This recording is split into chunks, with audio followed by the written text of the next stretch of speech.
Hello hi friends, ನಾನು ನಿಮ್ಮ Shankar cooking ಚಾನಲಿಂದ ಇವತ್ತಿನ ರೆಸಿಪಿ ಜಪಾನ್ ಚಿಕನ್ ಯಾವ ಥರ ಮಾಡೋದು ಅಂತ ತೋರಿಸ್ಕೊಡ್ತೀನಿ.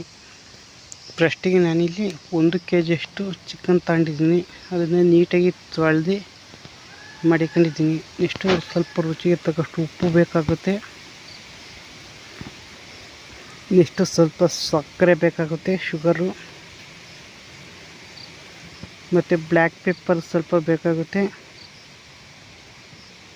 ಮೈದಾ ಸ್ವಲ್ಪ ಬೇಕಾಗುತ್ತೆ, ಮತ್ತು ಹಾಲು ಬೇಕಾಗುತ್ತೆ.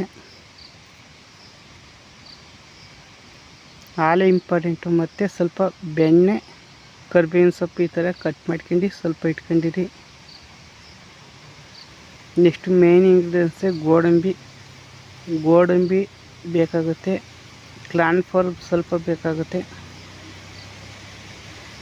ಮತ್ತು ಬೆಳ್ಳುಳ್ಳಿನ ಈ ಥರ ಜಜ್ಜಿ, ಮೆಣಸಿನ್ಕಾಯಿನ ಈ ಥರ ಸಣ್ಣ ಸಣ್ಣ ಕಟ್ ಮಾಡ್ಕೊಳ್ಳಿ. ಸ್ವಲ್ಪ ಇಷ್ಟೇ ಬೇಕಾಗೋದು ಜಪಾನ್ ಚಿಕನ್ಗೆ. ಯಾವ ಥರ ಮಾಡೋದು ಅಂತ ತೋರಿಸ್ತೀನಿ ಬನ್ನಿ. ಫಸ್ಟು ನಾನಿಲ್ಲಿ 1 kg ಚಿಕನ್ಗೆ ನಾನಿಲ್ಲಿ 50 ಗ್ರಾಮಷ್ಟು ಮೈದಾ ಹಾಕತ್ತಿದ್ದೀನಿ. ನೀವೊಂದು ಸತಿ ನೋಡ್ಕೊಳ್ಳಿ, ಸ್ವಲ್ಪ ಮೈದಾ ಹಾಕೊಳ್ಳಿ, ನಿಮಗೆ ಥಿಕ್ನೆಸ್ ಗೊತ್ತಾಗುತ್ತೆ. ನಾನಿಲ್ಲಿ 50 ಗ್ರಾಮ್ ಮೈದಾ ಹಾಕತ್ತಿದ್ದೀನಿ. ನೆಕ್ಸ್ಟ್ ಇಲ್ಲಿ 2 ಸ್ಪೂನಷ್ಟು ಕಾರ್ನ್‌ಫ್ಲವರ್ ಹಾಕತ್ತಿದ್ದೀನಿ. 3 ಹಾಕತ್ತಿದ್ದೀನಿ ನೋಡಿ. 3 ಸ್ಪೂನ್ ಕಾರ್ನ್‌ಫ್ಲವರ್ ಹಾಕೊಳ್ಳಿ. ಮತ್ತು ಒಂದು ಅರ್ಧ ಸ್ಪೂನಷ್ಟು ಬ್ಲ್ಯಾಕ್ ಪೆಪ್ಪರ್ ಹಾಕೊಳ್ಳಿ. ಅರ್ಧ ಸ್ಪೂನ್ ಸಾಕಾಗುತ್ತೆ ಬ್ಲ್ಯಾಕ್ ಪೆಪ್ಪರು. ಮತ್ತು ಒಂದು 1/4 ಸ್ಪೂನಷ್ಟು ಉಪ್ಪು. ಇಷ್ಟನ್ನು ಒಂದು ಸತಿ ನೀಟಾಗಿ ಮಿಕ್ಸ್ ಮಾಡ್ಕೊಳ್ಳಿ. ನೀರೇನು ಹಾಕಲ್ದಂಗೆ ಮಿಕ್ಸ್ ಮಾಡ್ಕೊಳ್ಳಿ. ಏಕೆಂದರೆ ಚಿಕನಲ್ಲಿ ನೀರಿರುತ್ತೆ, ಅದಕ್ಕೋಸ್ಕರ ಫಸ್ಟ್ ನೀರು ಹಾಕಲ್ದಂಗೆ ಹಂಗೆ ಮಿಕ್ಸ್ ಮಾಡ್ಕೊಳ್ಳಿ. ನಿಮಗೆ ಇದು ಕರೆಕ್ಟಾಗಿ ಚಿಕನ್ ಗಂಟ್ಕೆತ್ತು ಅಂದರೆ ಸಾಕು. ಇಲ್ಲ ಅಂಟ್ಕೊಳ್ಳಿಲ್ಲ ಅಂದರೆ ಇನ್ನೊಂದು ಸ್ವಲ್ಪ ಲೈಟಾಗಿ ನೀರು ಹಾಕೊಳ್ಳಿ, ಆಗ ಚಿಕನ್ ಗಂಟ್ಕೊಳ್ಳುತ್ತೆ. ನೋಡಿ, ನಾನು ತೆಳುವ ಗಟ್ಟಿಯಾಗಾಯಿತು ಅಂತ ನಾನಿಲ್ಲಿ ಒಂದು ಅರ್ಧ ಸ್ಪೂನಷ್ಟು ನೀರು ಹಾಕತ್ತಾಯಿದ್ದೀನಿ. ಇವಾಗ ಕಲಿಸ್ಕೊತಾಯಿದ್ದೀನಿ ನೋಡಿ.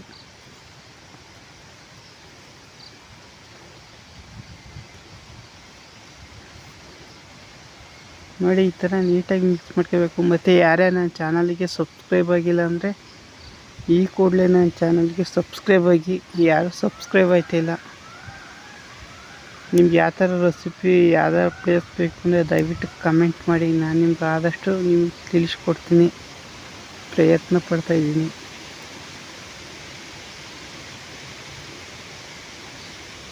ನೋಡಿ, ಈ ಥರ ನೀಟಾಗಾದಮೇಲೆ ಒಂದು 10 ನಿಮಿಷ ಬಿಟ್ಟರು ಸಾಕು. ಜಾಸ್ತಿ ಹೊತ್ತು ಬಿಡೋಕೆ ಹೋಗ್ಬಿಡಿ. 10 ನಿಮಿಷಕ್ಕೆ ಅರ್ಧ ಗಂಟೆ ಅಷ್ಟೇ ಸಾಕು ಮ್ಯಾಗ್ನೆಟ್ ಹಾಕಿ. ನೆಕ್ಸ್ಟು ಇಲ್ಲಿ 10 ನಿಮಿಷಕ್ಕೆ ಇಲ್ಲಿ ಸ್ವಲ್ಪ ಪುಡಿ ಮಾಡ್ಕೋಬೇಕಾಗುತ್ತೆ. ಇಲ್ಲಿ ನಾನು ಗೋಡಂಬಿನ 50 ಗ್ರಾಮ್ ಗೋಡಂಬಿ ತಗೊಂಡಿದ್ದೀನಿ. 1 kg ಚಿಕನ್ಗೆ 50 ಗ್ರಾಮ್ ಗೋಡಂಬಿ ಸಾಕು. ಇದನ್ನು ಈ ಥರ ನೈಸಾಗಿ ಪುಡಿ ಮಾಡ್ಕೊಂಡಿದ್ದೀನಿ. ಅದು ಪುಡಿ ಮಾಡ್ಕೊಳ್ಳೋಕ್ಕೆ ಸೈಡಿಗೆ ಇಲ್ಲಿ ಎಣ್ಣೆ ಕಾಯಕ್ಕಿಟ್ಟಿದ್ದೆ. ಇವಾಗ ಎಣ್ಣೆ ಕಾದಿದೆ. ಇದು 10 ನಿಮಿಷ ಆಗಿದೆ. ಇವಾಗ ಒಂದೊಂದು ಪೀಸ್ನ ಈ ಥರ ಚಿಕನ್ ಬಿಡ್ಬೇಕಾಗುತ್ತೆ.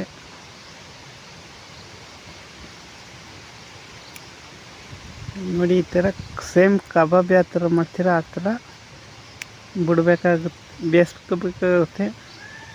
ಇದು ಲೈಟ್ ಗೋಲ್ಡನ್ ಕಲರ್ ಬರುತ್ತೆ, ಅಲ್ಲಿವಾಗ ಬೇಯಿಸ್ಕೋಬೇಕಾಗುತ್ತೆ. ನೀವು ಎಣ್ಣೆ ಬಿಟ್ಟಿದ ತಕ್ಷಣ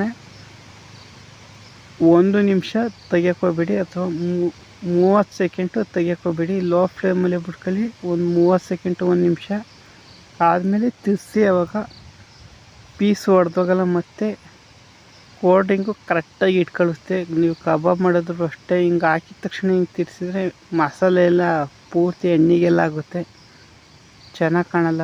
ಅದಕ್ಕೋಸ್ಕರ 1 ನಿಮಿಷ ಆದಮೇಲೆ ಸ್ವಲ್ಪ ಜಾಸ್ತಿ ಫ್ಲೇಮ್ ಮಾಡ್ಕೊಳ್ಳಿ, ಈ ಥರ ಬೇಯಿಸ್ಕೊಳ್ಳಿ ಅಷ್ಟೇ. ನೋಡಿ, ಲೈಟಾಗಿ ಗೋಲ್ಡನ್ ಕಲರ್ ಬಂದೈತೆ. ಇನ್ನೊಂದು ಸ್ವಲ್ಪ ಬೇಯಬೇಕಾಗುತ್ತೆ. ನಾವೀಗ ಒಂದು 5 ನಿಮಿಷ ಬೇಯಿಸಿದ್ದೀವಿ ಚಿಕನ್ನ. ಸೇಮ್ ನೀವು ಕಬಾಬ್ ಯಾವ ಥರ ಬೇಯಿಸ್ಕೊತೀರೋ ಸೇಮೇ ಬೇಯಿಸ್ಕೊಳ್ಳಿ. ಇಲ್ಲಿ ಕಬಾಬ್ ಪೌಡ್ರ್ ಬದಲು ನೀವು ಮೈದಾ ಕಾರ್ನ್ಫ್ಲೋರ್ ಹಾಕೋಬೇಕಾಗುತ್ತೆ ಅಷ್ಟೇ. ನೋಡಿ ಇವಾಗ 10 ನಿಮಿಷ ಆಗಿದೆ. ಇವಾಗ ಫುಲ್ಲು ಗೋಲ್ಡನ್ ಕಲರ್ ಬಂದಿದೆ. ಇವಾಗ ಬೆಂದಿದೆ ಅಂತ ಬೆಂದಿದೆ. ನಾವು ಎಲ್ಲನೂ ಸೈಡ್ಗೆ ಎತ್ತಿ ಇಟ್ಕೊಳ್ಳೋಣ. ಇವಾಗ ಅದಕ್ಕೆ ಸ್ವಲ್ಪ ಮಸಾಲ ಮಾಡ್ಕೋಬೇಕು. ನಾನಿಲ್ಲಿ ಒಂದು 30 ಗ್ರಾಮ್ ಎಣ್ಣೆ ತಗೊಂಡಿದ್ದೀನಿ. ಅದಕ್ಕೆ 50 ಗ್ರಾಮಷ್ಟು ಬೆಣ್ಣೆ ಹಾಕೊಂಡಿದ್ದೀನಿ. ನೀವು ಈ ಎಣ್ಣೆ ಇಲ್ಲ ನಮಗೆ ಬೆಣ್ಣೆನೇ ಐತೆ ಅಂತ ಬೆಣ್ಣೆನೇ ಹಾಕೊಳ್ಳಿ. ಇಲ್ಲ ನಮ್ಮ ಹತ್ರ ಬೆಣ್ಣೆ ಇಲ್ಲ ಅಂದರೆ ಎಣ್ಣೆನೇ ಹಾಕೊಳ್ಳಿ. ಬಟ್ ಬೆಣ್ಣೆ ಹಾಕ್ಕೊಂಡ್ರೆ ಜಪಾನ್ ಚಿಕನ್ನಿಗೆ ಪರ್ಫೆಕ್ಟಾಗಿ ಸೂಟ್ ಆಗುತ್ತೆ. ಅದಕ್ಕೋಸ್ಕರ ನೆಕ್ಸ್ಟ್ ಇಲ್ಲಿ ಈರುಳ್ಳಿ ಮತ್ತು ಈರುಳ್ಳಿ ಅಂತೀವಿ, ಹಸಿರು ಮೆಣಸಿನ್ಕಾಯಿ ಇದು ಹಾಕ್ಕೊಂಡಿದ್ಮೇಲೆ ಬೆಳ್ಳುಳ್ಳಿ ಅದನ್ನು ಹಾಕ್ಕೊಂಡಿದ್ದೀನಿ. ನೆಕ್ಸ್ಟ್ ಇಲ್ಲಿ ಕರಿಬೇವಿನ ಸೊಪ್ಪನ್ನು ಹಾಕ್ಕೊಂಡಿದ್ದೀನಿ. ಅದನ್ನು ಒಂದು 2 ನಿಮಿಷ ಫ್ರೈ ಮಾಡ್ಕೊಳ್ಳೋಣ. ಏಕೆಂದರೆ ಎಲ್ಲ ಹಸಿ ಆಯ್ತಲ್ಲ, ಅವು ಫ್ರೈ ಆದರೆ ಚೆನ್ನಾಗಿರುತ್ತೆ ಅಂತ.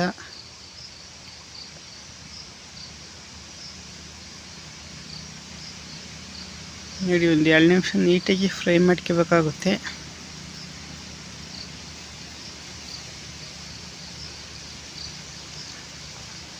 ಇಷ್ಟು ಇವಾಗ ಒಂದು 2 ನಿಮಿಷ ಆಯ್ತು. ಇವಾಗ ನಾನು ಅರ್ಧ ಲೀಟ್ರ್ ಹಾಲು ತಗೊಂಡಿದ್ದೀನಿ. 1 kg ಚಿಕನ್ಗೆ ಅರ್ಧ ಲೀಟ್ರ್ ಹಾಲು ಹಾಕ್ತಾಯಿದ್ದೀನಿ. ಅದರಲ್ಲಿ ಸ್ವಲ್ಪ ಒಂದು ಟೀ ಕಪ್ಪು ಅಷ್ಟು ಮಿಕ್ಕಿಸ್ಕೊಂಡಿದ್ದೀನಿ. ಅಂದರೆ ಅರ್ಧ ಲೀಟ್ರಲ್ಲಿ ಮುಕ್ಕಾಲು ಊದಿದ್ದೀನಿ, ಕಾಲು ಭಾಗ ಮಿಕ್ಕಿಸ್ಕೊಂಡಿದ್ದೀನಿ. ನಿಮ್ಗೆ ಇನ್ನೂ ಸ್ವಲ್ಪ ತಿಕ್ಕಿಸ್ಬೇಕು ಅಂದರೆ ಅರ್ಧ ಲೀಟ್ರನ್ನೇ ಹಾಕೊಳ್ಳಿ. 1 kg ಚಿಕನ್ಗೆ ಅರ್ಧ ಲೀಟ್ರ್ ಹಾಲು ಪರ್ಫೆಕ್ಟಾಗಿ ಬರುತ್ತೆ.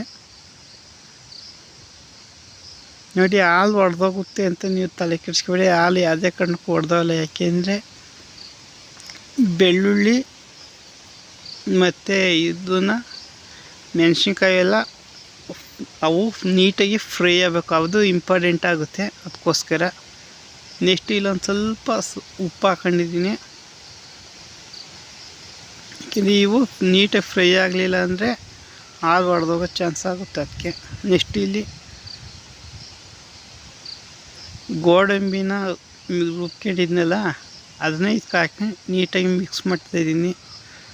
ನಿಮಗೆ ಗಂಟಾಗುತ್ತೆ ಅಂತ ನೀವು ಫೀಲ್ ಮಾಡ್ಕೊಬೇಡಿ. ಗಂಟು ಫ್ರೆಶ್ ಆ ಥರ ಕಾಣಿಸುತ್ತೆ. ಆಮೇಲೆ ಹಾಲು ಒಂದು ಕುದಿ ಬಂದಟ್ಟಿಗೆ ಗಂಟೆಲ್ಲ ಹೋಗುತ್ತೆ. ನೀವು ತಲೆ ಕೆಡಿಸ್ಕೊಬೇಡಿ. ಗಂಟಾಯ್ತಲ್ಲಪ್ಪ ಅಂತವ ಗಂಟು ಯಾವುದೇ ಕಾರಣಕ್ಕೂ ಬರಲ್ಲ. ಇಷ್ಟು ನೋಡಿ ಈ ಥರ ಒಂದು 2 ನಿಮಿಷ ಕುದ್ದಾಗ ಅದು ಗಟ್ಟಿ ಆಯ್ತಾ ಬರುತ್ತೆ.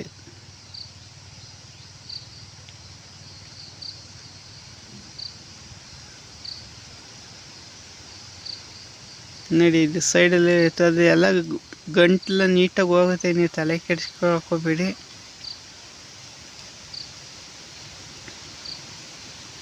ನೋಡಿ ನಾನಿಲ್ಲಿ 2 ನಿಮಿಷ ಇದನ್ನು ಹಾಲನ್ನ ಚೆನ್ನಾಗಿ ಕುದಿಸ್ಕೊತಾ ಇದ್ದೀನಿ. ಇಷ್ಟು 2 ನಿಮಿಷ ಆದಮೇಲೆ ನಾನಿಲ್ಲಿ 1 ಸ್ಪೂನಷ್ಟು ಸಕ್ಕರೆ ಹಾಕೊಂಡಿದ್ದೀನಿ. ಅಷ್ಟು ಜಾಸ್ತಿ ಸಕ್ಕರೆ ಹಾಕೊಳ್ಕೋಬೇಡಿ, ಸ್ವೀಟು ಜಾಸ್ತಿ ಬರುತ್ತೆ. ಯಾಕೆಂದರೆ ಗೋಡಂಬಿನ ಸ್ವೀಟ್ ಇರೋದ್ರಿಂದ ಇದು ಸ್ವೀಟ್ ಆದರೆ ಚಿಕನ್ ಚೆನ್ನಾಗಿ ಬರೋಲ್ಲ. ಅದಕ್ಕೋಸ್ಕರ ನೆಕ್ಸ್ಟು ಇಲ್ಲಿ ಒಂದು 3 ನಿಮಿಷ ಆಗೈತೆ. ಇವಾಗ ಚಿಕನ್ ಪೀಸ್ ಎಲ್ಲನೂ ಇದಕ್ಕೆ ಹಾಕೋತಿದ್ದೀನಿ. ಕಬಾಬ್ ಥರ ಮಾಡ್ಕೊಂಡಿದ್ದೀನಿ. ಆ ಚಿಕನ್ನೆಲ್ಲ ಇದ್ರೊಳಗೆ ಹಾಕೋತಿದ್ದೀನಿ.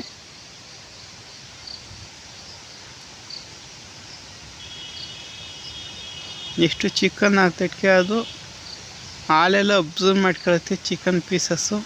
ಆವಾಗ ಗಟ್ಟಿ ಬರುತ್ತೆ. ನಿಮಗೆ ಎಷ್ಟು ಗಟ್ಟಿ ಬೇಕೋ ಅಷ್ಟು ಗಟ್ಟಿ ನೀವು ನೋಡಿ ಸ್ಟವ್ ಆಫ್ ಮಾಡ್ಕೋಬೇಕಾಗುತ್ತೆ. ನಾನಿಲ್ಲಿ ಫುಲ್ಲು ಡ್ರೈ ಮಾಡ್ಕೊಂಡಿದ್ದೀನಿ. ಇಲ್ಲ ನೀವು ಜಪಾನ್ ಚಿಕನ್ ಸ್ವಲ್ಪ ಗೊಜ್ಜು ಥರ ಇರುತ್ತೆ ಅಂದರೆ ಸ್ವಲ್ಪ ಇದ್ದಂಗೆ ಆಫ್ ಮಾಡ್ಕೊಳ್ಳಿ. ನಾನಿಲ್ಲಿ ಫುಲ್ಲು ಡ್ರೈ ಆದರೆ ಚೆನ್ನಾಗಿರುತ್ತೆ ತಿನ್ನೋಕ್ಕೆ ಅಂತ ನಾನಿಲ್ಲಿ ಫುಲ್ಲು ಡ್ರೈ ಮಾಡ್ಕೊತಾಯಿದ್ದೀನಿ ಅಷ್ಟೇ. ನೋಡಿ ಈ ಥರ ನೀಟಾಗಿ ಮಿಕ್ಸ್ ಮಾಡ್ಕೊಳ್ಳಿ. ಮೀಡಿಯಮ್ ಫ್ಲೇಮಲ್ಲಿ ಇರಬೇಕಾಗುತ್ತೆ. ಫುಲ್ ಹೈ ಫ್ಲೇಮಿಗೆ ಇಟ್ಕೊಳ್ಳೋಕೆ ಹೋಗ್ಬೇಡಿ ಅದೇ ಕಾರಣಕ್ಕೂ. ನೋಡಿ ಇಷ್ಟು ಒಂದು 2-3 ನಿಮಿಷ ಆಯ್ತಿದ್ದಂಗೆ ಗಟ್ಟಿ ಆಗುತ್ತಿದೆಯೇನಪ್ಪ ನೀರಿನಂಗೆ ಐತೆ ಅಂತ ನೀವು ತಲೆ ಕೆಡಿಸ್ಕೊಳಕ್ಕೋಗ್ಬೇಡಿ. ನೋಡಿ ಇಷ್ಟು ಗೊಜ್ಜಿದ್ರೆ ನಿಮಗೆ ಜಪಾನ್ ಚಿಕನ್ ರೆಡಿ ಆಗುತ್ತೆ. ನೀವು ಇಷ್ಟಕ್ಕೆ ಆಫ್ ಮಾಡ್ಕೋಬೋದು. ನಾನು ಇನ್ನೊಂದು ಸ್ವಲ್ಪ ಡ್ರೈ ಆಗಿರಲಿ ಚೆನ್ನಾಗಿರ್ತದ ಅಂತ ನಾನು ಫುಲ್ಲು ಡ್ರೈ ಮಾಡ್ಕೊಂಡಿದ್ದೀನಿ. ನಿಮಗೆ ಗೊಜ್ಜು ಬೇಕು ಅಂದರೆ ಇಷ್ಟಿದ್ದಂಗೆ ಆಫ್ ಮಾಡ್ಕೊಂಬಿಡಿ.